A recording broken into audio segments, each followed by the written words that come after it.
Bismillahirrahmanirrahim. Assalamualaikum warahmatullahi wabarakatuh. Alhamdulillahirabbil alamin. Bersyukur kepada Allah Subhanahu wa taala yang telah memberikan nikmat sehat kepada kita sehingga kita dapat berkumpul di acara diseminasi penerapan budaya positif sebagai perwujudan merdeka belajar guru penggerak angkatan 9 SDN 005 dengan keadaan sehat walafiat. Amin Allahumma amin. Salawat dan salam kita hadiahkan kepada junjungan kita Nabi Muhammad SAW. Semoga kelak di yaumil akhir mendapat syafaatnya. Amin Allahumma amin. Izinkan kami CPP dari SDN 05 Nusa untuk memberikan sedikit materi pada penerapan budaya positif. Nanti akan disampaikan yang pertama oleh Ibu Sari Edisi Hamida, kemudian Ibu Riri Ridanti, kemudian yang terakhir adalah Ibu Siti Snaini. Untuk mempersingkat waktu, langsung saja kita masuk materi yang pertama. Adalah guru penggerak. Nanti Bapak Ibu tergerak, bergerak, menggerakkan, ya. Jadi tergerak, bergerak, menggerakkan. Oke. Guru penggerak, tergerak, bergerak, menggerakkan. Tepuk tangan untuk kita semuanya. Oke, materi kita hari ini ada 6 materi yang akan kami bagi 3. Jadi materi yang pertama dan kedua sudah saya sampaikan tadi, disampaikan Bu Sani. 3 dan 4 Bu Lidin, 5 dan 6 disampaikan oleh saya. Oke, langsung saja kita masuk materi yang pertama yang kedua. Silakan Ibu Sari Edisi Hamida. Bismillahirrahmanirrahim. Assalamualaikum warahmatullahi wabarakatuh. Waalaikumsalam warahmatullahi wabarakatuh. Apa kabarnya Bapak Ibu semuanya? Semangat, yes, luar biasa. Alhamdulillah. Baik, Ibu masih tetap semangat? Semangat. Oke, kita tepuk semangat dulu dong. Ayo Bapak Ibu, tepuk semangat.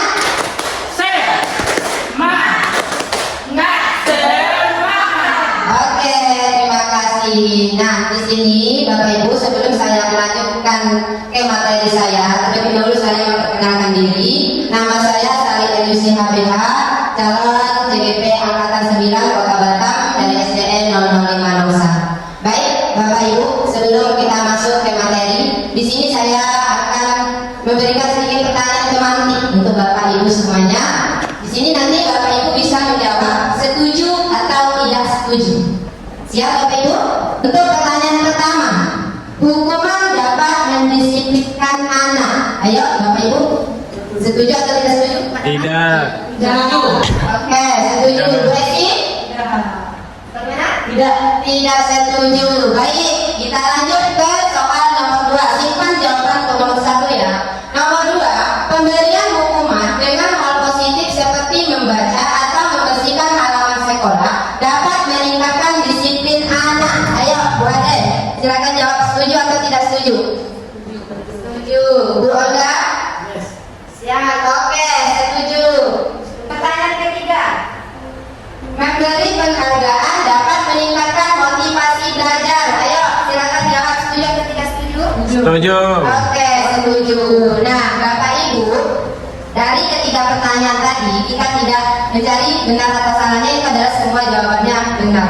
Di sini, Bapak Ibu, saya akan menyampaikan materi tentang disiplin positif dan nilai-nilai kebajikan universal. Nah, yang pertama, perubahan paradigma. Nah, di sini kita agak bermain sebentar ya Bapak Ibu. Bisa? Nah, di sini kegiatannya itu kegiatan kepalan tangan. Kepalan tangan, nah ada si A dan si B. Nanti Bapak Ibu berpasangan cari temannya. Silakan ikuti arahannya. Cobalah secari kertas kecil, tulis benda atau sesuatu yang sangat berharga untuk Bapak Ibu. Ayo silakan. Bapak Ibu silakan tulis di sticky note-nya.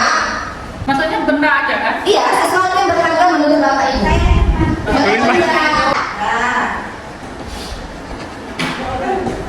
Nah, setelah Bapak Ibu tulis, letakkan di tangan Bapak Ibu genggam benda yang Bapak Ibu tulis tadi. Ya, oke. Nah, teman Bapak Ibu salah satunya akan mencoba dengan sekuat tenaga untuk meminta benda yang ada di tangan Bapak Ibu yang tulis tadi. Nah, Pak Daman minta benda yang ditulis Bu Esi tadi. Bagaimana caranya supaya Bapak bisa mendapatkan benda yang ditulis Bu Esi? Mau sebagai rayuan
mempertahankan apa yang dimiliki dan tidak ingin memberikannya.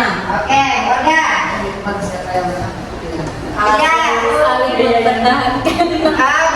baik. Nah, jawaban Bapak Ibu semua itu benar adalah jadi kita itu ada sebagai kontrolnya. Ya, kita sebagai kontrolnya. Perubahan paradigma dari kontrol. Ilusinya guru mengontrol murid. Jadi kita sebagai guru harus bisa mengontrol murid. Yang kedua, ilusinya bahwa kritik dan membuat orang merasa bersalah dapat menguatkan karakter.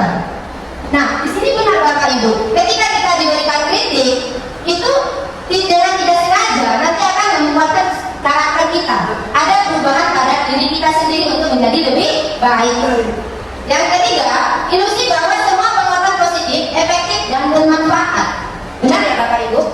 Nah, yang keempat, ilusi bahwa orang dewasa memiliki hak untuk memaksa. Benar atau salah? Benar. Oke. Nah, di sini perubahan paradigma stimulus respon sesungguhnya yang memiliki kontrol. Nah, dari kegiatan kita tadi, Bapak Ibu, bisa kita lihat. Di sini dibagi dua, stimulus respon dengan teori kontrol. Stimulus respon, kita mencoba mengubah orang agar berpandangan sama dengan kita. Sementara di teori kontrolnya kita berusaha memahami pandangan orang lain tentang dunia. Yang kedua, perilaku buruk dilihat sebagai suatu kesalahan. Teori kontrolnya semua perilaku memiliki tujuan. Ketiga, orang lain bisa mengontrol saya. Stimulus responnya, teori kontrolnya hanya saya yang bisa mengontrol diri saya sendiri. Ya, biasanya saya bisa mengontrol orang lain. Teori kontrolnya saya tidak bisa mengontrol orang lain. Kenapa enggak? Kita tidak bisa mengontrol orang lain. Nah, yang selanjutnya pemaksaan ada pada saat rujukan gagal. Teori kontrolnya kolaborasi dan konsensus menciptakan pilihan-pilihan baru. Dan yang terakhir stimulus respon model berpikir menang atau kalah. Sedangkan ini kalah. Jadi menang. Ya, jadi tidak ada yang benar, tidak ada salah. Oke. Nah, disiplin positif sesuai dengan teori kontrol tadi menurut Dr. William Glasser, Anda tidak bisa mengontrol orang lain, hanya Anda yang bisa mengontrol diri Anda sendiri. Benar ya Bapak Ibu? Kita tidak bisa mengontrol orang lain, yang bisa mengontrol diri kita sendiri. Nah, kemudian semua perilaku memiliki tujuan. Benar ya Bapak Ibu? Nah, jadi perilaku kita itu pasti memiliki sebuah tujuan. Nah, model berpikir menang. Kolaborasi dan proses menciptakan pilihan-pilihan baru dan realitas tidak berbeda. Kita berusaha memahami pandangan orang lain tentang dunia. Setiap orang memiliki gambaran yang berbeda. Ini nanti kita lanjut materinya ya Bapak Ibu. Semua ini akan kita bahas nantinya. Nah, di sini Bapak Ibu kita memaknai apa itu disiplin. Ada yang bisa Bapak Ibu menyampaikan makna disiplin? Selain dari yang buka. Menurut pandangan disiplin apa? Mentaati peraturan. Bukan disiplin apa? Aturan yang tidak bisa dilanggar. Ya, Mbak Hali? Sebuah peraturan yang tidak bisa dilanggar. Sebuah peraturan yang tidak bisa dilanggar. Baik, terima kasih Bapak Ibu. Nah, di sini makna disiplin. Disiplin itu berasal dari bahasa Latin yang katanya disciplina, yang artinya belajar. Jadi disiplin artinya belajar. Makna asal dari kata ini berkonotasi dengan disiplin diri dari murid-murid. Ya, yang ketiga disiplin diri membuat orang menggali potensinya menuju sebuah tujuan apa yang dia hargai. Dan namun dalam budaya kita makna kata disiplin telah berubah menjadi sesuatu yang dilakukan seseorang pada orang lain untuk mendapatkan kepatuhan. Di sini cenderung umum adalah untuk menghubungkan kata disiplin dengan ketidaknyamanan, bukan dengan apa yang kita hargai atau pencapaian suatu tujuan yang mulia. Itu makna dari kata disiplin. Di sini kita Bapak Ibu belajar nilai-nilai kebajikan universal. Mungkin Bapak Ibu sudah pernah dengar nilai-nilai kebajikan? Padahal sudah pernah dengar nilai kebajikan? Belum. Puisi? Belum. Oke, nah nilai-nilai kebajikan adalah sifat-sifat positif manusia yang merupakan tujuan mulia yang ingin dicapai setiap individu. Jadi nilai-nilai kebajikan itu adalah nilai-nilai positif manusia. Contoh, disiplin, mandiri. Itu adalah nilai-nilai positif yang ada pada diri manusia. Nah, nilai-nilai tersebut bersifat universal dan lintas bahasa, suku bangsa, agama maupun latar belakang. Setiap perilaku atau perbuatan memiliki suatu tujuan jelas. Jadi setiap perbuatan yang kita lakukan pasti memiliki tujuan. Dengan mengaitkan nilai-nilai kebajikan yang diyakini seseorang, maka motivasi intrinsiknya akan terbangun sehingga menggerakkan motivasi dari dalam menggerakkan mencapai tujuan yang mulia yang dia inginkan. Nilai-nilai kebajikan yang ingin dicapai oleh setiap anak Indonesia kita kenal dengan profil pelajar Pancasila.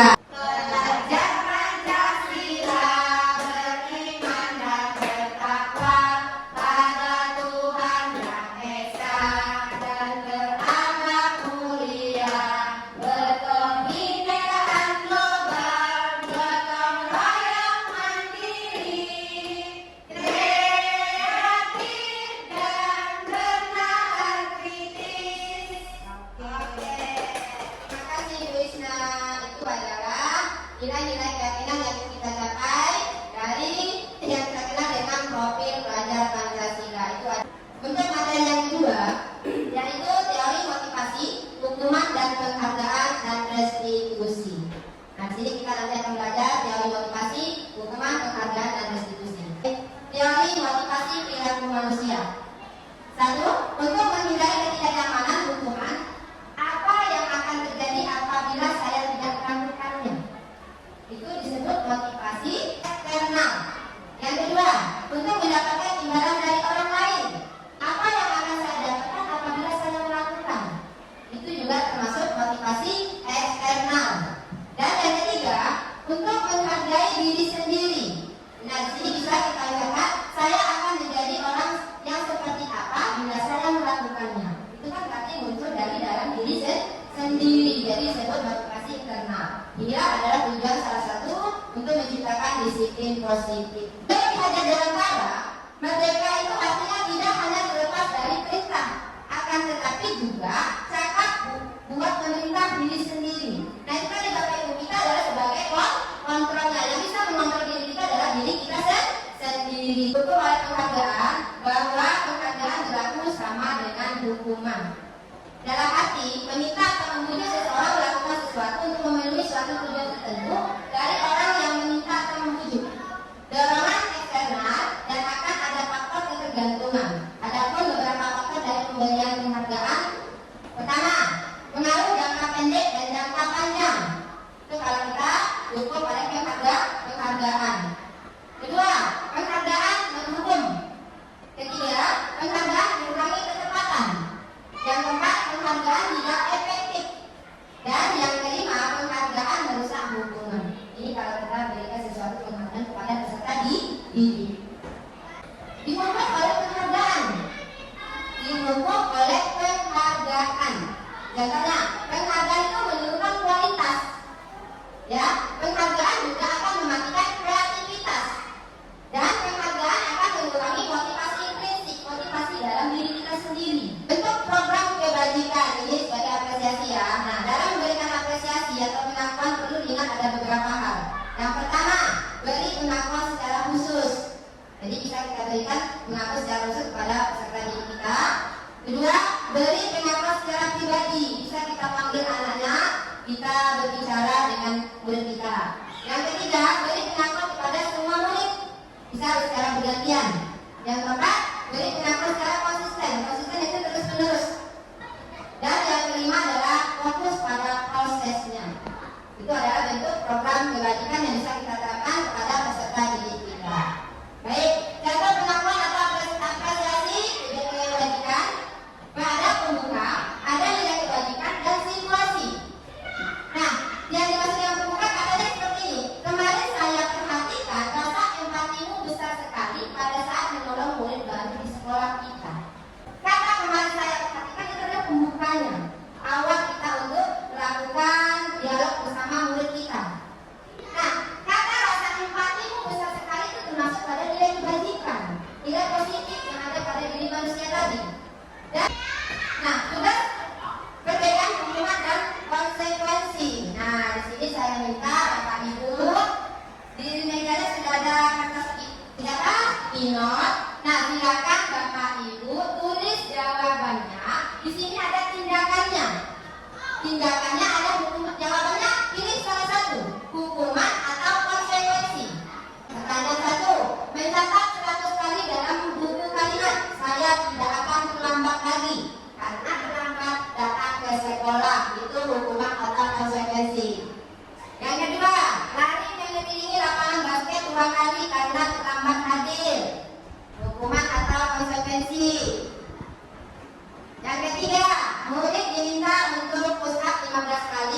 tidak menggunakan masker ke sekolah. Hukuman atau konsekuensi? Sudah Bapak Ibu pegang jawabannya?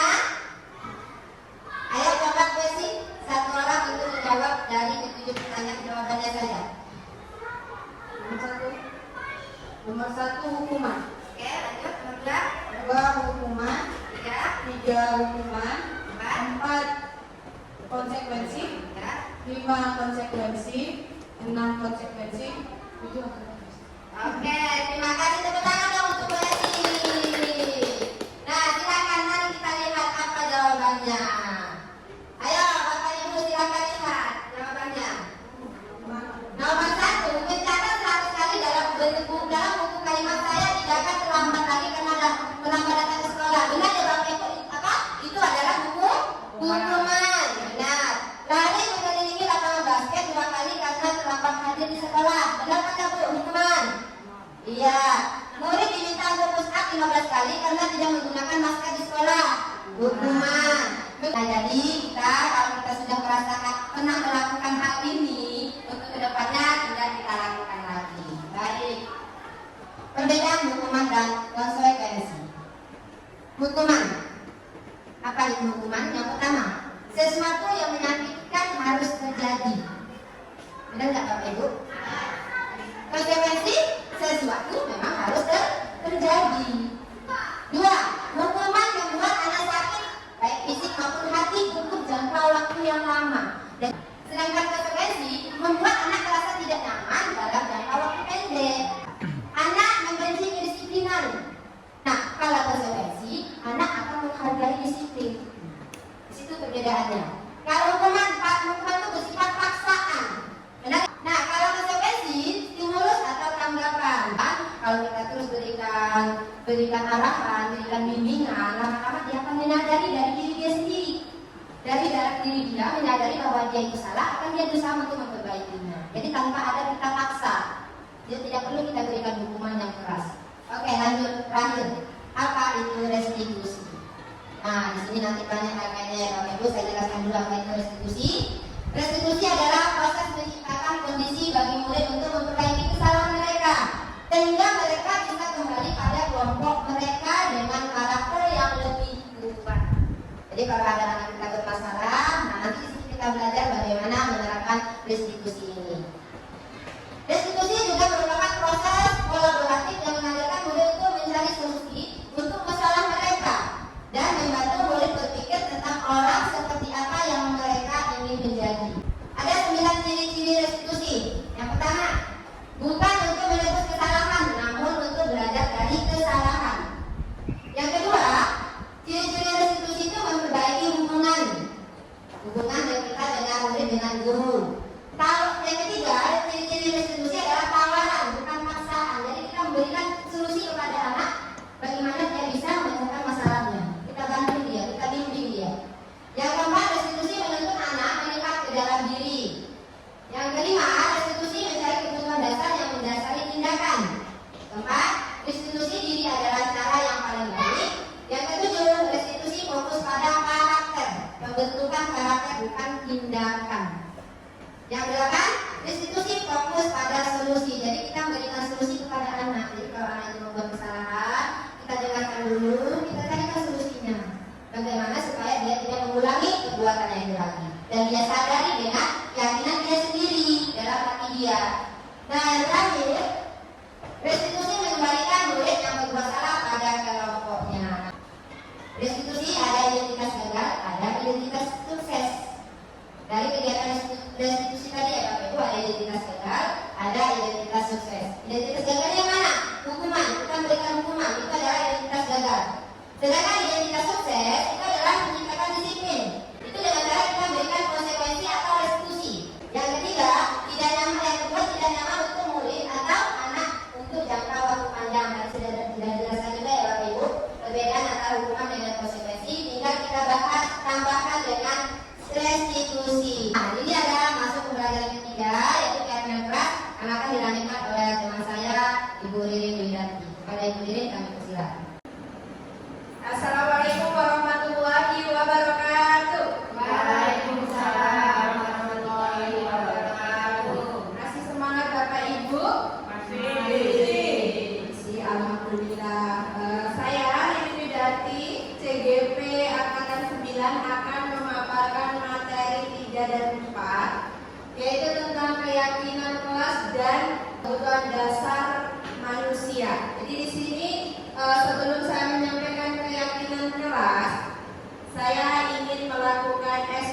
dulu supaya lebih semangat lagi. Ketika nanti saya bilang konsentrasi, nanti Bapak Ibu bilang konsentrasi dimulai, ya. Terus untuk SBD-nya ada 3 tepuk. Tepuk 1 bunyinya ini. Indonesia. Ya, tapi tepuk itu bilang bu. Yang pertama. Tepuk yang kedua, ha ya. Tepuk 2.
yang melaksanakan terpaksa melakukan supaya tidak ada hukuman. Nah, kalau keyakinan itu disepakati oleh dua orang. Kita melakukan dengan sadar diri. Nah, contohnya kalau kita menggunakan helm karena takut kecelakaan, berarti kita meyakini bahwa helm itu kita gunakan untuk melindungi keselamatan kita. Jadi Bapak menggunakan helm itu tidak terpaksa karena perintah Pak Polisi, tapi datang dari diri kita sendiri, seperti yang Pak Daman katakan tadi, kalau keyakinan itu lahir dari dalam diri kita sendiri. Peraturan kelas yang sudah ada sekarang ini kebanyakan yang buat siapa Bapak Ibu? Guru. Siswanya kita libatkan atau tidak? Tidak. Berarti siswanya secara tidak langsung dia mengikuti secara terpaksa, betul? Betul. Nah, peraturan kelas yang akan kita ubah menjadi keyakinan kelas. Keyakinan kelas tadi kan kesepakatan antara siswa dan guru. Tentunya ketika keyakinan kelas ini sudah dibuat, siswa akan mengikutinya dengan sendirinya tanpa keterpaksaan. Dan ketika keyakinan kelas ini sudah berjalan di kelas kita, maka nanti akan terciptanya lingkungan yang positif. Lingkungan yang positif.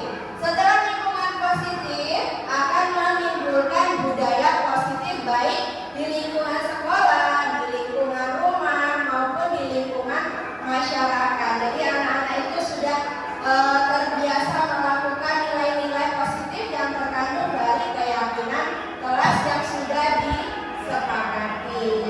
Karena keyakinan kelas itu tadi mengandung nilai-nilai positif seperti yang Bu Sari jelaskan. Nah, di layar ada dua kesepakatan kelas. Menurut Bapak Ibu, yang mana yang merupakan keyakinan kelas, dan berikan alasannya? Menurut Bu Ade deh.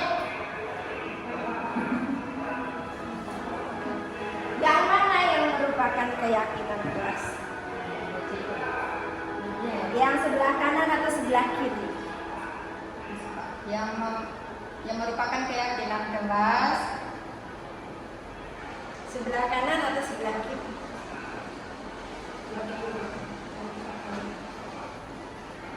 sebelah kanan.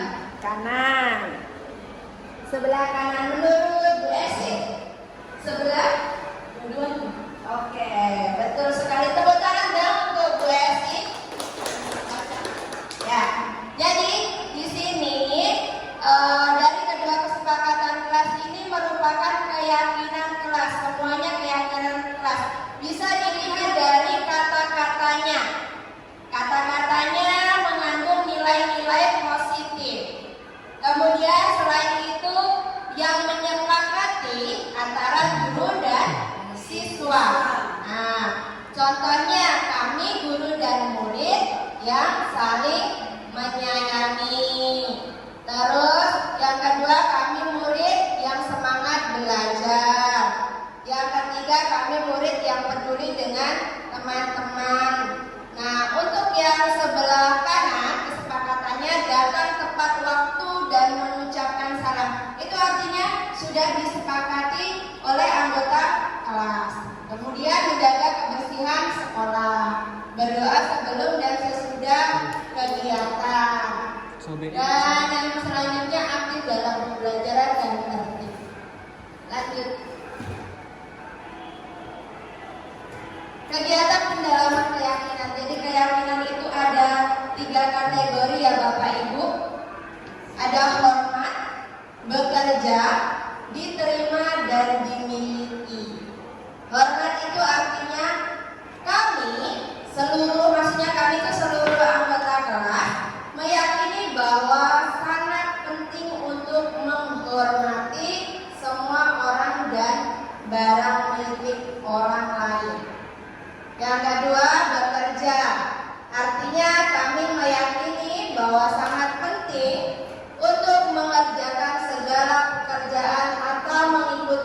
kegiatan yang telah ditugaskan. Yang ketiga, diterima dan dimiliki, artinya kami meyakini bahwa sangat penting untuk merasa diterima pada suatu kelompok dan saling peduli satu dengan yang lainnya. Di sini ada tabel Y dan tabel T. Kalau tabel Y itu ada terlihat, terdengar, dan berperilaku. Kemudian yang tabel T itu ada tampak seperti dan tidak tampak seperti. Untuk penjelasannya slide berikutnya. Yang hormat, tabel Y contohnya terdengar, satu orang berbicara. Contohnya, yuk saya bantu. Kalau untuk yang terlihat, berempati terhadap perasaan orang lain. Untuk yang berperilaku, tersenyum ramah. Untuk tabel T-nya, tampak seperti ini artinya yang harus dilakukan ya Bapak Ibu. Kalau yang tidak tampak seperti yang tidak semestinya dilakukan. Nah, untuk yang harus dilakukan, contohnya datang tepat waktu. Kemudian yang tidak harus dilakukan, sering hadir terlambat. Untuk bekerjanya, yang harus dilakukan di dalam kelas itu tekun dan menyimak guru. Yang tidak harus dilakukan, tidak mendengarkan guru dan acuh tak acuh. Beda ya, dari bahasanya kalau tampak seperti itu lebih positif. Kalau yang tidak harus dilakukan itu kan larangan, tidak mendengarkan guru. Lanjut. Nah, di sini ada 8 peraturan. Dari 8 peraturan ini ada yang menggunakan kata-kata negatif. Contoh-contoh kata negatif itu diawali dengan dilarang, ya, jangan. Nah, untuk keyakinan kelas sendiri kan tadi sudah saya sampaikan menggunakan kata-kata yang positif. Jadi di depan Bapak Ibu semua sudah ada sticky note dan dimohon Bapak Ibu semua menuliskan ke-8 keyakinan kelas. Di dalam sticky note itu boleh dikasih nama. Contohnya 1, selalu kembalikan buku ke tempatnya. Nah, nilai apa, nilai positif apa yang ingin diterapkan di dalam kelas itu? Seperti yang Ibu Sari sampaikan tadi, nilai positif itu ada tanggung jawab, menghargai, disiplin. Nah, di peraturan nomor 1 ini, nilai positif apa yang ingin diterapkan di dalam kelas? Ya boleh. Kan nilai positif tadi ada contohnya tanggung jawab, disiplin, menghargai, menghormati. Nah, nomor 1 itu selalu kembalikan buku ke tempatnya. Nilai positif apa yang akan diterapkan di dalam kelas?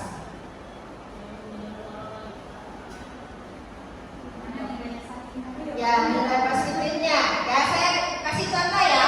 Nomor 1, selalu kembalikan buku ke tempatnya. Berarti nilai positif yang diterapkan di kelas itu bertanggung jawab. Anak-anak diminta untuk bertanggung jawab dalam mengembalikan buku ke tempatnya. Yang kedua, dilarang mengganggu orang lain. Nah, nilai positifnya apa? Hadir di sekolah 15 menit sebelum pembelajaran dimulai. Nilai positifnya apa? Ya, yang keempat, dilarang melakukan kekerasan. Contohnya, dilarang menggunakan narkoba, bergantian atau menunggu giliran, gunakan masker, dan yang terakhir, jangan berlari di kelas atau koridor. Maka Pak Daman sudah lulus semua.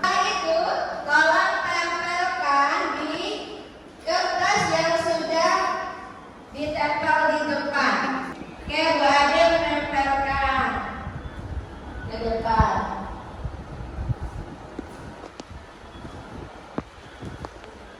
Dari Bu Isma dan Bu Ade. Disiplin paling menyayangi, kesehatan, disiplin, kesehatan, disiplin. Kerapian. Oke. Mantap ada mana? Ya. Selanjutnya kita akan koreksi nilai apa yang terkandung dalam peraturan yang ada di papan proyektor ini. Tapi sebelumnya saya meminta salah satu dari Bapak Ibu untuk membacakan hasil nilai positif yang Bapak Ibu tuliskan secara mandiri. Boleh, Bu Ade? Bacakan ke depan ya Bu Ade. Yang sudah Tanggung jawab, yang kedua saling menghargai, yang ketiga disiplin, yang keempat saling menyayangi, yang kelima kesehatan, 6 disiplin, 7 kesehatan, 8 disiplin. Oke. Terima kasih. Terima kasih Bu Ade. Oke, Bu Ade sudah membacakan. Kemudian mari kita koreksi bersama-sama. Yang pertama, selalu kembalikan buku ke tempatnya. Nilai positif yang diterapkan adalah tanggung jawab. Yang kedua, dilarang mengganggu orang lain. Yang diterapkan adalah nilai positif menghormati orang lain. Hadir di sekolah 15 menit sebelum pembelajaran dimulai, menghormati orang lain atau berkomitmen, ini lebih ke disiplin ya, disiplin bisa. Kemudian yang selanjutnya dilarang melakukan kekerasan, keselamatan atau menghormati orang lain. Yang selanjutnya dilarang menggunakan narkoba, tentang kesehatan. Kemudian bergantian atau menunggu giliran, menghormati orang lain atau bersabar, nilai positif yang diterapkan. Gunakan masker, nilai positif yang diterapkan adalah kesehatan dan keselamatan. Jangan berlari di kelas atau koridor adalah nilai positif, keselamatan dan keamanan. Dari semua yang Bapak tuliskan sudah benar ya Bapak Ibu? Ya, lanjut. Kemudian saya akan melanjutkan materi yang keempat, yaitu kebutuhan dasar manusia dan dunia berkualitas. Jadi setiap manusia itu memiliki kebutuhan dasar yang harus kita penuhi. Ya. Tidak hanya orang dewasa saja, tetapi anak-anak murid kita juga memiliki kebutuhan dasar. Jadi ketika ada siswa yang ada di kelas kita membuat kasus, kita sebagai guru sebaiknya mencari kebutuhan dasar apa yang belum terpenuhi pada siswa tersebut. Terkadang kita sering lupa, terkadang ada anak yang membuat kasus tetapi kita tiba-tiba langsung memarahi, langsung menghukum. Nah, di sini kita belajar bersama untuk mengetahui kebutuhan apa saja yang diperlukan oleh peserta didik kita sehingga kita dapat mencapai tujuan pembelajaran di sekolah kita dengan baik. Lanjut, bisa nih. Untuk kebutuhan dasar manusia yang pertama yaitu bertahan hidup. Untuk bertahan hidup, manusia itu tentu memiliki kebutuhan yang berupa pangan, sandang, dan tempat tinggal. Mungkin pernah ada kasus di dalam kelasnya ada anak yang meminta bekal kawan lain. Kawan lainnya marah. Nah, di situ berarti anak yang meminta bekal kawannya itu merasa kebutuhan untuk bertahan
juga akan lebih mengerti apa yang kita sampaikan.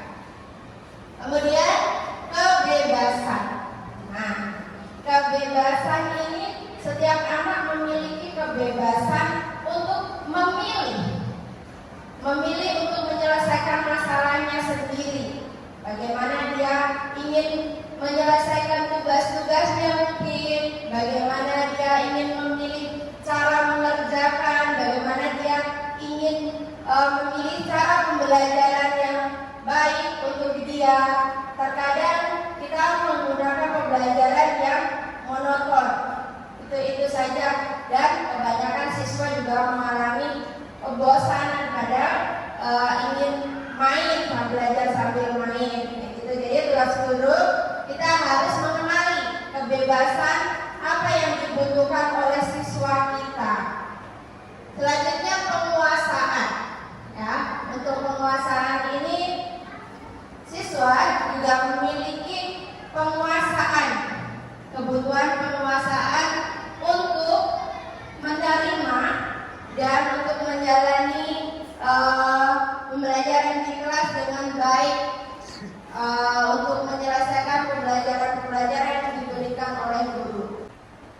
Nah, dari kesimpulan keyakinan kelas dan kebutuhan dasar manusia tadi yang perlu kita pelajari, setiap manusia memiliki kebutuhan dasar. Setiap yang memiliki keinginan yang harus kita penuhi. Jadi kita sebagai guru harus berupaya memenuhi kebutuhan kita sendiri dan juga memenuhi kebutuhan dasar siswa kita sehingga pembelajaran kita menjadi pembelajaran yang bermakna. Mungkin sekian dari materi saya, materi 3 dan 4. Kurang lebihnya mohon dimaafkan. Apabila ada yang baik mohon diambil, kalau ada yang kurang mohon ditinggalkan. Sekian dari saya. Wassalamualaikum warahmatullahi wabarakatuh. Dan akan diteruskan oleh Bu Siti Ismail. Assalamualaikum warahmatullahi wabarakatuh. Terima kasih Bapak Ibu masih standby di ruangan ini untuk melanjutkan materi. Materi selanjutnya saya Siti Ismail, CGP dari SDA 5 Nongsa Angkatan 9 akan melanjutkan materi yaitu pembelajaran 5 adalah 5 posisi kontrol. Nah, sebelum masuk ke materi, yuk sedikit lagi deh supaya kembali. Ini saya lihat yang sudah lemas. Oke. Ada lagu yang saya ajarkan ke murid, salah satunya juga tahu. Satu jari yang kanan, satu jari yang kiri, diganti-ganti yo, diganti-ganti yo, diganti-ganti yo, diganti-ganti yo. Dua jari yang kanan, dua jari yang kiri, ditembak-tembak dor, ditembak-tembak dor, ditembak-tembak dor, ditembak-tembak dor. Lima jari yang kanan, lima jari yang kiri, kanan tutup telinga, kiri tutup hidung, diganti-ganti yo, diganti-ganti yo, diganti-ganti yo, diganti-ganti yo. Ayo kita lanjutkan semua. Next. Baik Bapak Ibu, di sini kita mengenal 5 posisi kontrol guru. Bahwa guru itu yang pertama penghukum, kedua pembuat merasa bersalah, yang ketiga teman, yang keempat pemantau, kemudian yang terakhir adalah manajer. Kira-kira nih selama ini Bapak Ibu sudah berapa tahun mengajar, menjadi posisi kontrol yang di mana? Ayo, Ibu Esi, sudah berapa tahun mengajar Ibu Esi? 8 tahun. Nah, selama ini Ibu Esi kira-kira melihat dari paparan saya 5 posisi kontrol menjadi apa Bu Esi selama ini? 1 dan 2. Di posisi 1 dan 2. Oke, saya mau bertanya pada yang senior. Ibu Marhani, sudah berapa tahun Ibu mengajar? 23 tahun, luar biasa. Selama ini Ibu merasa sebagai guru di posisi kontrol yang mana Ibu? 1, 2, dan 3. Iya, meningkat ya dari PS yang 8 tahun mengajar di posisi 1 dan 2, dan Marhani yang 23 tahun mengajar ada di posisi 1, 2, dan 3. Oke, kita akan kembali lebih lanjut posisi kontrol yang bagaimana seharusnya kita sebagai guru. Next. Nah, ini dia Bapak Ibu, ada tadi penghukum, membuat merasa bersalah, teman, pemantau, kemudian manajer. Kita sebagai guru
jadi guru itu sebagai manajer.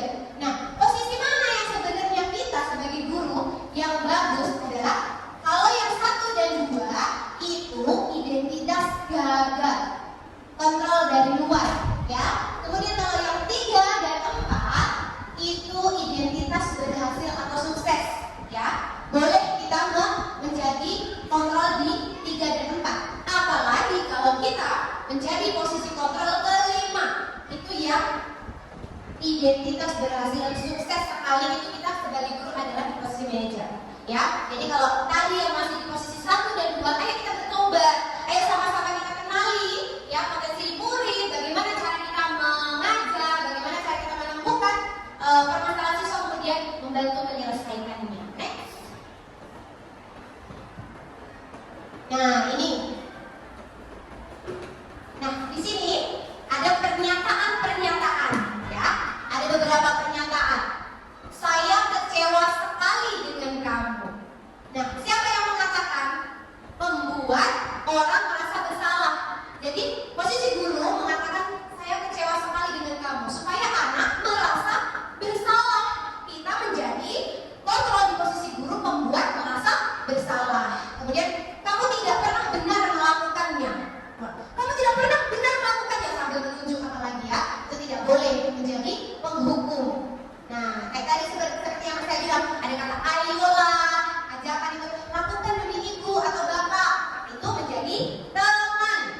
Kemudian, apakah kamu mau mendapatkan stiker bintang hari ini? Itu menjadi pemantau. Kemudian, bagaimana kamu bisa menyelesaikan masalah ini? Itu menjadi manajer. Kemudian yang terakhir, kamu selalu yang paling terakhir. Kamu terlambat terus. Nah, itu penghukum. Next. Nah, kita Bapak Ibu sebagai guru kita bergerak di antara yang ini saja, 2 ini saja, di pemantau dan manajer kalau bisa. Jangan sampai yang di nomor 1, 2, 3 tadi. Kalau bisa kita belajar sebagai guru itu menjadi di posisi kontrol yang ketiga dan yang keempat dan yang kelima, pemantau dan manajer. Oke, next. Oke, ini masuk sudah pembelajaran ke-6, sudah mau akhir.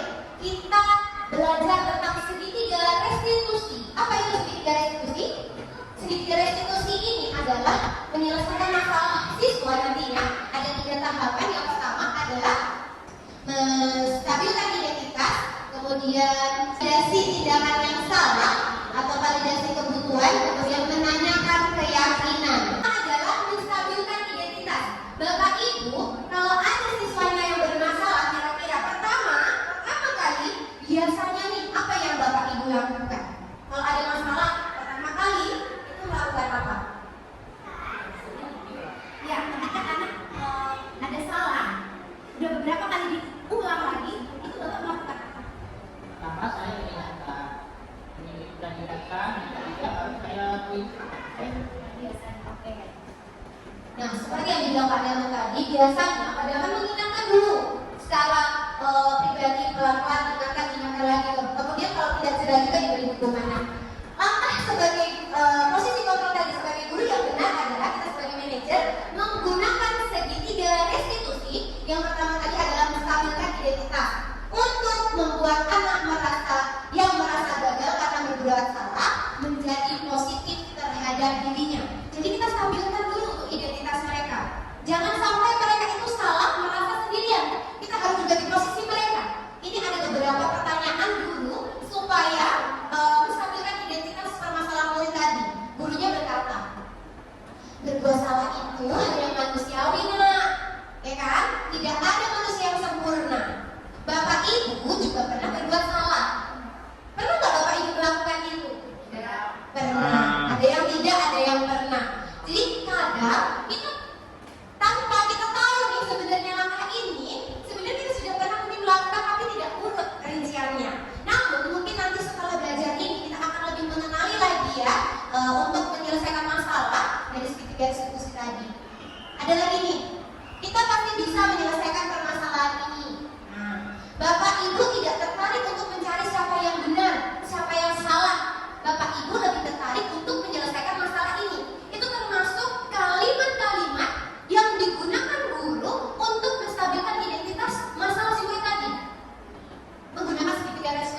menemukan, mengembalikan tadi seperti yang dijelaskan Bu Sari, restitusi tadi mengembalikan jiwa yang gagal akan menjadi posisi kelompok yang benar. Ya. Kemudian kalau kamu menyalahkan dirimu terus menerus, apakah kamu bersikap baik pada dirimu? Jadi kita juga di posisi mereka. Bahasa kita cenderung ke mereka dulu karena mereka ini udah di posisi lagi down nih, merasa bersalah. Oke, itu pertama. Lalu pertama menstabilkan identitas. Yang kedua, validasi kebutuhan. Kebutuhan apa? Si anak tadi seperti yang dibilang Bu Rita tadi dijelaskan bahwa kebutuhan itu ada 5 tadi. Kebutuhan dasar manusia. Nah, kebutuhan apa yang diinginkan si siswa kita harus kenali dengan membantu murid mengenali basic need atau kebutuhan dasar yang ingin dipenuhinya ketika melakukan kesalahan itu. Pada dasarnya, setiap tindakan manusia tujuannya adalah memenuhi kebutuhan dasar. Apakah itu penguasaan, kebebasan, kasih sayang, dan rasa diterima, kesenangan atau bertahan hidup. Seperti yang saya jelaskan tadi. Nah, bisa dengan guru berkata, kamu bisa saja melakukan hal lebih buruk, tapi kamu tidak melakukan. Selanjutnya, kamu pasti ada alasan melakukan perbuatan itu. Kamu pasti ada alasan kenapa kamu terlambat. Jadi kita validasi dulu kebutuhan si anak. Selanjutnya, terakhir nih untuk penguatannya nih terakhir itu yaitu menanyakan keyakinan. Anak melihat kesalahannya dihubungkan dengan norma sosial dan nilai-nilai yang mendasari manusia berinteraksi dengan orang lain. Kita kan sudah menyusun tadi keyakinan kelas. Kita hubungkanlah dengan keyakinan kelas tadi. Nilai-nilai positif apa yang mau dicapai si anak? Dengan bergurunya berkata, apa nilai yang kita percaya di kelas? Nah, kelas yang ideal itu seperti apa? Seharusnya kamu bagaimana? Itu kan termasuk menanyakan siswa. Jadi siswa lah yang menemukan masalahnya sendiri, menemukan solusinya sendiri. Itu tadi yang disebut segitiga restitusi. Oke, ada studi kasus nih. Ya, dari saya bacakan. Ya, ada 4 pertanyaan nanti. Silakan ditulis di sini not. Ibu Dani sedang menjelaskan pelajaran bahasa Inggris di papan tulis. Namun beliau memperhatikan bahwa Fajar malah tidur-tiduran dan tampak acuh pada pelajarannya. Fajar coba jawab pertanyaan nomor 3. Maju ke depan dan kerjakan di papan tulis. Fajar pun tampak malas-malasan maju ke depan. Dan sesampainya di depan papan tulis, Fajar hanya diam terpaku sambil membawa buku bahasa Inggrisnya dan memainkan spidol di tangannya. Ayo Fajar, makanya jangan tidur-tiduran. Lain kali perhatikan. Sudah sana, duduk kembali. Kira-kira siapa yang bisa? Fajar pun kembali duduk di bangkunya. Hal seperti ini sudah seringkali terjadi pada Fajar.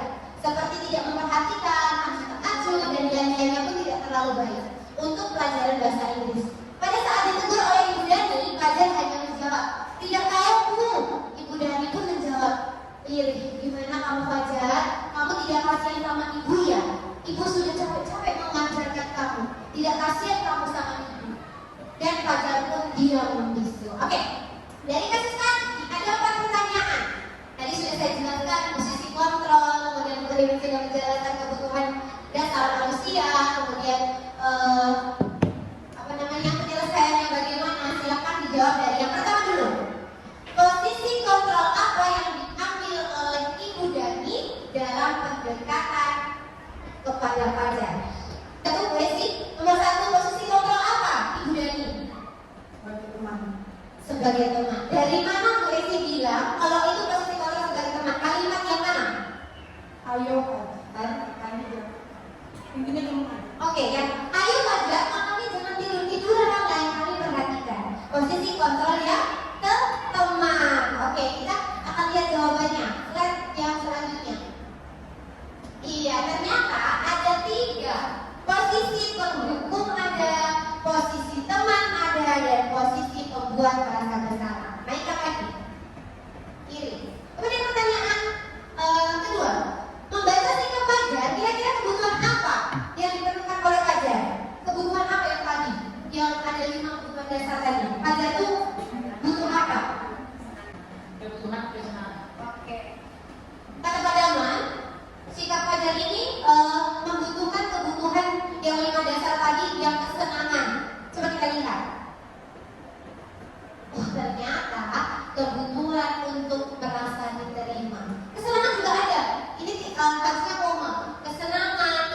bebas katanya bila mana Ibu Dani mengambil posisi pemantau, apa yang akan dikatakan olehnya? Pertanyaan-pertanyaan seperti apa yang diajukan? Nah, ini dia jawabannya. Fajar, apakah kamu tahu konsekuensi yang harus dilakukan apabila tidak memperhatikan saat belajar? Itu memantau. Kemudian, Fajar, apakah kamu tahu peraturan di kelas apa saja? Itu dia sebagai posisi pemantau. Next. Nah, apabila Anda adalah kepala sekolah, Fajar, dan mengetahui hal ini, bagaimana tindak lanjut Anda? Melakukan pendekatan personal kepada Fajar, kemudian memanggil Bu Dina dan Fajar di waktu yang tidak bersamaan untuk mencari informasi terkait masalah yang terjadi. Sikap selanjutnya, posisinya sebagai manajer untuk menyelesaikan masalah Bu Dina dan Fajar dengan cara segitiga restitusi. Oke, next. Nah, Bapak Ibu, kenapa sih kita harus belajar segitiga restitusi? Karena posisi kontrol guru yang ingin kita capai yang sukses adalah posisi manajer. Dalam posisi manajer, menyelesaikan masalah siswa dengan menggunakan segitiga restitusi tadi sangat membantu. Oke, intervensi 30 detik. Intervensi ini bisa membantu murid kembali ke tujuan semula dengan cukup singkat, dengan kita tanyakan ke siswa. Coba beberapa ini nanti coba Bapak Ibu tanyakan ke siswa Bapak Ibu, ya. Pasti nanti akan ada sesuatu hal yang menyadarkan mereka kalau udah menyimpang dia akan kembali ke jalan yang benar. Beberapa pertanyaan ini boleh Bapak Ibu terapkan di kelas untuk mengembalikan identitas yang dari yang gagal tadi ke identitas yang sukses. Oke, selanjutnya, oke, ternyata kita sudah sampai referensi. Saya minta untuk menjawab pertanyaan, pertanyaan yang pertama dan sampai keempat ada 4 orang, minta satu-satu. Hal baru apa yang mengubah paradigma saya yang saya dapatkan hari ini setelah mempelajari materi ini, dari materi pertama yang disampaikan Bu Sari, Bu Trini, kemudian Bu Isna. Hal baru apa yang didapatkan? Silakan Bu Isna. Untuk menjadi guru yang lebih melihat ke siswa, bisa menjadi pemantau atau manajer pada siswa. Terima kasih kepada Ibu Esi. Kedua, perasaan apa yang muncul selama mengikuti sesi? Ayo Ibu Adin, perasaan apa? Bosan kah, males kah, atau bagaimana? Ngantuk kah? Perasaan saya, ternyata selama saya mengajar ada kesalahan-kesalahan yang saya lakukan kepada peserta didik. Dari sini saya belajar bagaimana untuk berubahnya ke depan menjadi lebih baik yang beasiswa. Kita sudah langsung ya, sudah mulai tadi sudah menjawab pertanyaannya satu kedua. Bagus sekali ya jawaban ini ya. Bahwasanya kita merasa pernah berbuat dosa dan kita akan bertobat untuk memperbaikinya. Yang ketiga, peran mama seperti apa yang saya telah lakukan selama mengikuti modul. Nah, alhamdulillah berarti kita sudah sedikit sadar menyadarkan bahwa setelah mengikuti modul ini kita harus di posisi pemantau dan manajer. Saya akan menjadi aku yang seperti apa? Ya, saya akan menjadi guru yang seperti apa, Ibu? Saya akan menjadi posisi pemantau dan sebagai teman sekaligus sebagai manajer.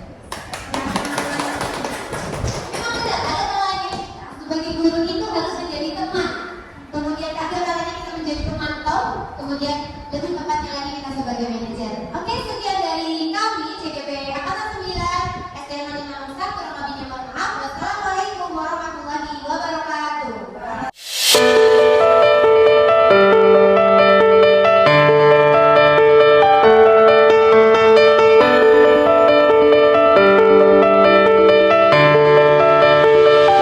Assalamualaikum warahmatullahi wabarakatuh.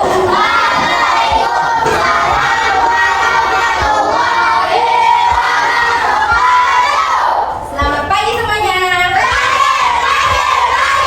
Kabar hari ini? Alhamdulillah. Hari ini kita akan membuat keyakinan kelas. Biasanya kita membuat yang namanya peraturan kelas, betul? Tetapi kalau peraturan itu biasanya menggunakan kalimat misal harus datang tepat waktu.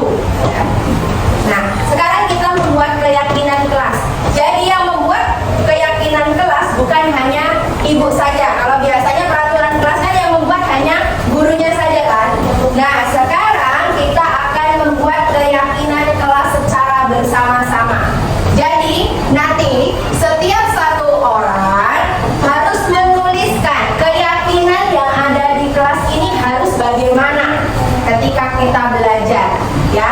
Hanya satu saja. Kemudian nanti setelah dituliskan, kita tempelkan di papan tulis. Setelah ditempelkan, nanti ibu akan mengelompokkan yang sama dan yang berbeda.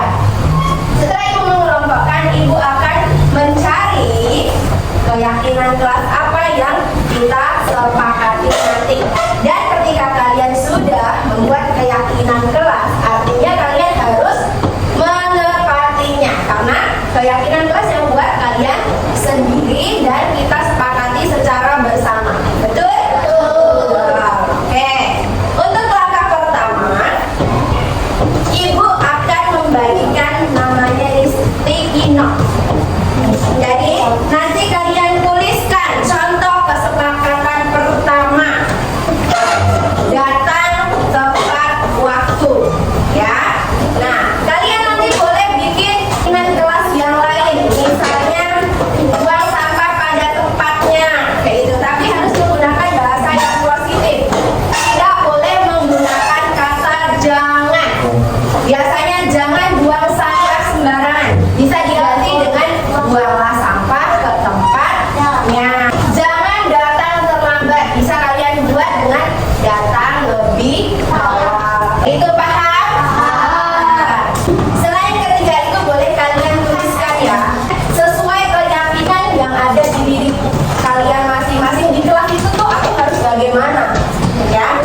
Kita membuat keyakinan kelas ini supaya kelas kita menjadi aman, nyaman, belajarnya enak, belajarnya bisa tenang. Senang tidak kalau kalian belajarnya nyaman?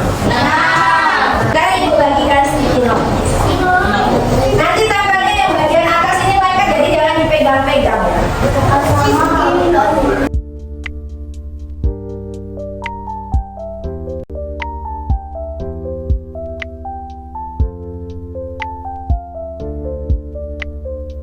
Ya, silakan tuliskan.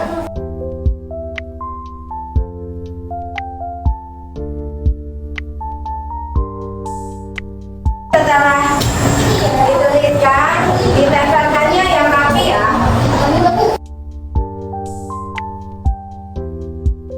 Yang sudah boleh ditempel.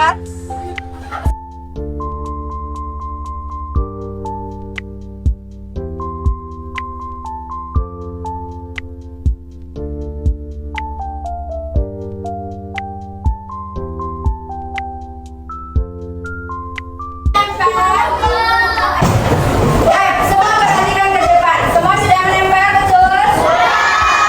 Tapi setiap orang sudah memiliki keyakinan masing-masing.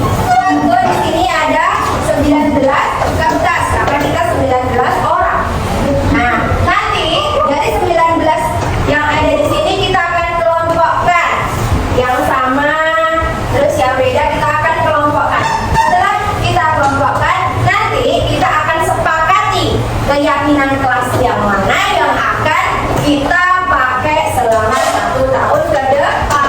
Setelah ini ibu akan meminta satu anak untuk membacakan semua keyakinan kelas yang ada di depan. Setelah itu nanti ibu akan meminta 2 anak untuk mengelompokkan mana yang sama, ya. Yang sama itu boleh dilepas salah satunya, ya. Ya, jadi yang tidak sama ditinggal. Sekarang Tiur, coba bacakan dari awal sampai akhir. Yang keras, silakan Tiur.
guru.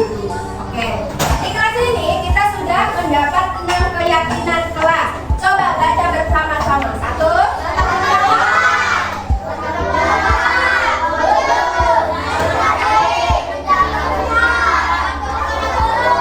Oke, sepakat semua? Ada yang tidak sepakat? Oke, kalau sudah sepakat semua, berarti yakin bisa menjalani keyakinan kelas kita? Bisa.